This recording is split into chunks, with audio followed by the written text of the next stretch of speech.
அதை நம்ம நேரில் பார்க்கும்போது பக்கத்துல இருந்து பார்க்கும்போது அந்த அந்த மைண்டை அண்டர்ஸ்டாண்ட் பண்றது வந்து it is a great experience அப்படின்னு சொல்ல எனக்கு ரொம்ப அண்ட் எல்லாரும் சொல்ல ஒரு எக்ஸ்டென்ஷனா ராஜா சார் பேசுறது அவங்க எல்லாம் பேசுறத கேட்பாங்க.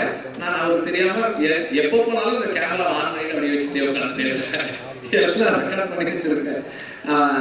ராஜா சார் வந்து கீபோர்டில் உட்காந்து அந்த ஹார்மோனியில் உட்காந்து அந்த டியூன் எப்படி வருதுன்றதெல்லாம் எடுத்து வச்சிருக்கனால I really enjoy privilege. I feel it's a privilege எனக்கு. அண்ட் அவர் வந்து எனக்கு நிறைய ஸ்பேஸ் கொடுக்குறாரு. இந்த சென்ஸ் பர்சனலாக அவரோட இன்ட்ராக்ட் பண்ணுறதுக்கு, பேசுறதுக்கு, நமக்கு பிடிச்சதை சொல்றதுக்கு.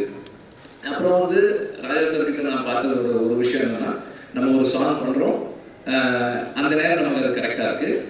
அப்புறமா வந்து as we take long time to make the film, அந்த ப்ராசஸில் ஏதாவது மிஸ் ஆகும்போது சார் இல்லை சார் எனக்கு வேற மாதிரி இருந்தால் ஓகே அதை விட்டு வேற மாதிரி பண்ணிக்கலாம். அவரோட ஒரே என்னன்னா இந்த படம் இந்த டைரக்டர் அவங்க விஷயம் அதுக்கு நான் எப்படி